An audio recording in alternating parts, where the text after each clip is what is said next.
Saudara, persoalan ketenaga kerjaan dalam Undang-Undang Cipta Kerja terus menjadi masalah yang dipersoalkan oleh buruh. Salah satunya adalah soal tenaga kerja alih daya atau outsourcing.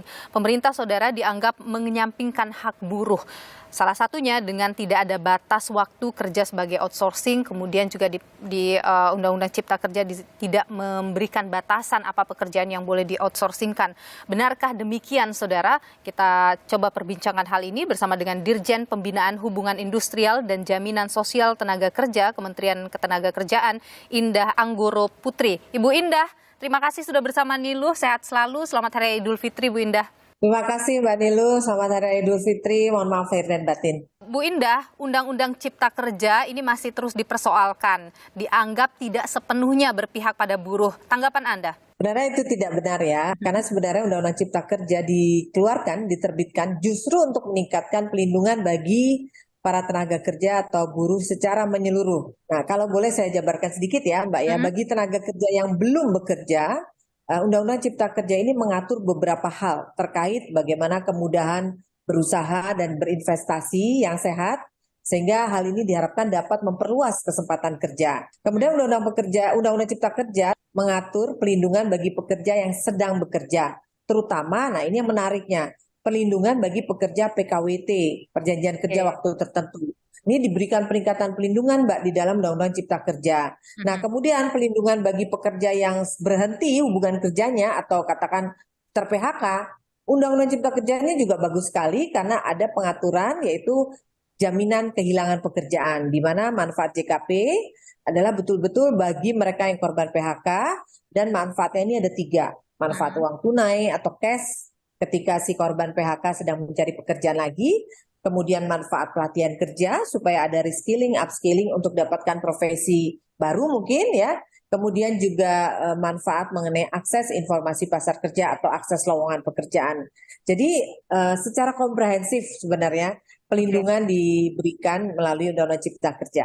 Oke, yang dipersoalkan juga Ibu adalah pasal 64 bab ketenaga kerjaan di Undang-Undang Cipta Kerja ini kemudian dianggap bahwa pemerintah ini cenderung lebih berpihak pada sistem kerja outsourcing begitu. Bagaimana Anda melihat itu? Sebenarnya kalau kita cermati ya secara katakanlah global ya, bahwa sangatlah lazim penggunaan sistem alidaya atau outsourcing. Sebenarnya alidaya ini justru untuk mensupport pengembangan usaha atau untuk mensupport pengembangan bisnis. Mau tidak mau yang harus kita lakukan, justru dengan lahirnya Undang-Undang Cipta Kerja, maka semakin mempertegas pelindungan yang seharusnya diberikan kepada para pekerja atau buruh yang bekerja dalam sistem alidaya atau outsourcing agar tidak terjadi penyalahgunaan oleh para pelaku usaha dalam pelaksanaan hubungan kerja. Pasal 64 itu kan kemudian tidak secara detail menuliskan apa pekerjaan yang bisa dialidayakan begitu. Ini kemudian dinilai bahwa kok sepertinya memberikan kebebasan seluas-luasnya bahwa tidak ada batasan lagi soal mana yang bisa, mana yang boleh dialidayakan begitu. Nah, bagaimana itu Bu Indah? Ya, sabar karena memang konsekuensi dari terbitnya Undang-Undang Cipta Kerja ya, kita akan kami pemerintah harus merevisi salah satu peraturan pemerintah yang dulu namanya PP 35 tahun 2021. Ini akan kami revisi, sekarang dalam proses merevisi. Dalam PP tersebut akan kita atur ketentuan lebih teknis mengenai outsourcing. PP-nya itu kapan Bu akan disahkan oleh pemerintah? Pasti tahun ini.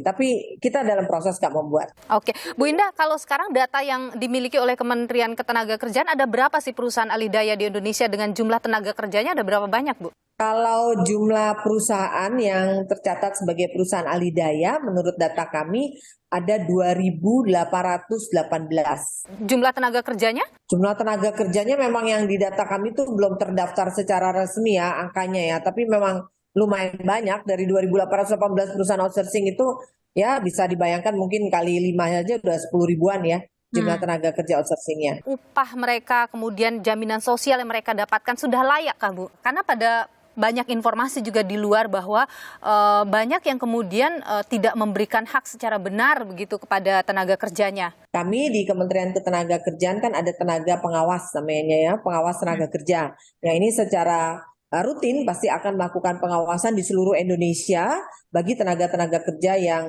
diperlakukan tidak baik oleh para perusahaan outsourcing. Dan kita kan sekarang zaman medsos ya Mbak ya, Ya.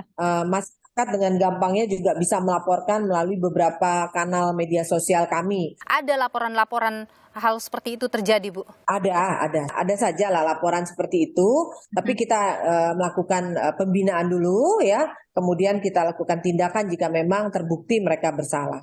Kalau Anda menyebut bahwa Undang-Undang Cipta Kerja ini justru memberikan perlindungan ekstra begitulah kepada para pekerja, kepada buruh begitu. Tapi kenapa kemudian hal-hal seperti ini masih terus disuarakan? Ada apa menurut Anda, Bu? Nah, menurut saya kan sebenarnya konsekuensi dari munculnya suatu peraturan atau kebijakan pasti kan ada reaksi ya, pasti ada reaksi dan aksi. Menurut saya ini juga masukan buat kami Kementerian Ketenagakerjaan untuk terus mensosialisasikan. Jadi kami anggap mungkin yang bereaksi secara negatif adalah belum memahami secara komprehensif isi, substansi, maksud dan tujuan dari Undang-Undang Cipta Kerja ini. Nah, ini jadi tantangan buat kami pemerintah, khususnya Kementerian Ketenagakerjaan untuk terus mensosialisasikan, memberikan pemahaman seluas-luasnya kepada semua elemen. Terima kasih Ibu Indah Anggoro Putri, Dirjen Pembinaan Hubungan Industrial dan Jaminan Sosial Tenaga Kerja, Kementerian Ketenagakerjaan Indonesia. Terima kasih sudah bersama kami. Sehat selalu Bu Indah. Terima kasih, salam sehat.